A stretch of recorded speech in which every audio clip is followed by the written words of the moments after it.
வேதத்திலே வாசிக்கிறோம். 64ஆம் சங்கீதம் 1ஆம் வசனத்திலே, தேவனே என் விண்ணப்பத்தில் என் சத்தத்தை கேட்டருளும், சத்ருவால் வரும் பயத்தை நீக்கி என் பிராணனை காத்தருளும் என்கிறார். ஆம் பிரியமானவர்களே, இன்றைக்கு அனைவருடைய வாழ்க்கையிலே சத்துரு பயத்தை கொண்டு வருகிறான். சத்துரு வரும்போது பயத்தை கொண்டு வருவான், ஜீவனை எடுக்க வருவான். வேதத்தில் நாம் வாசிக்கிறோம், திருடன் திருடவும் கொல்லவும் அழிக்கவும் வருகிறானே என்றே, வேறொன்றுக்கும் வரான்.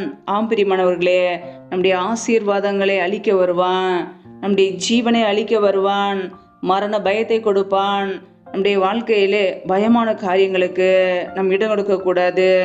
சத்ருவால் வரும் பயத்தை நீக்கி என் பிராணனை காத்தருளும் என்று ஜெபிக்கிறார்.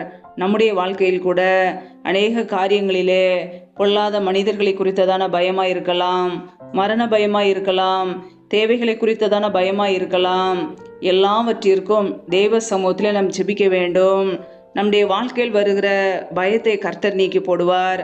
பயத்தின் வல்லமையை நம்மை விட்டு அகற்றுவார். பிசாசின் கிரியைகளை அழிக்க தேவனுடைய குமாரனாக வெளிப்பட்ட நம்முடைய கர்த்தராய் இயேசு கிறிஸ்துவை நாம் அழைக்க வேண்டும். ஹல்லேலூயா. நம்முடைய ஆபத்தான நேரங்களிலே கர்த்தர் நம்மோடு கூட இருப்பார்.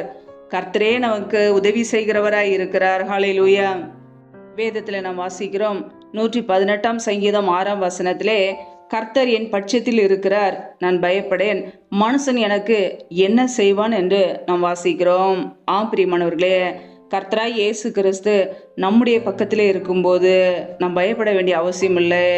எந்த மனிதர்களாலும் நம்மை ஒன்றும் செய்ய முடியாது.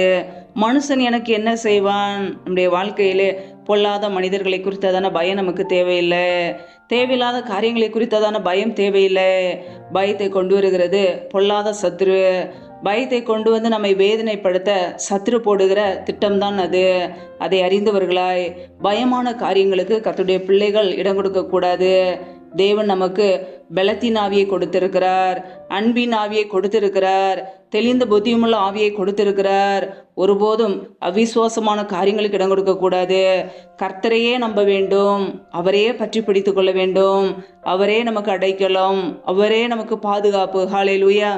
சங்கீதக்காரன் இப்படியாக கூறுகிறார், நான் மரண இருளின் பள்ளத்தாக்கிலே நடந்தாலும் பொல்லாப்புக்கு பயப்படேன், தேவரீர் என்னோடு கூட இருக்கிறீர், உமது கோலும் உமது தடியும் என்னை தேற்றும் என்று.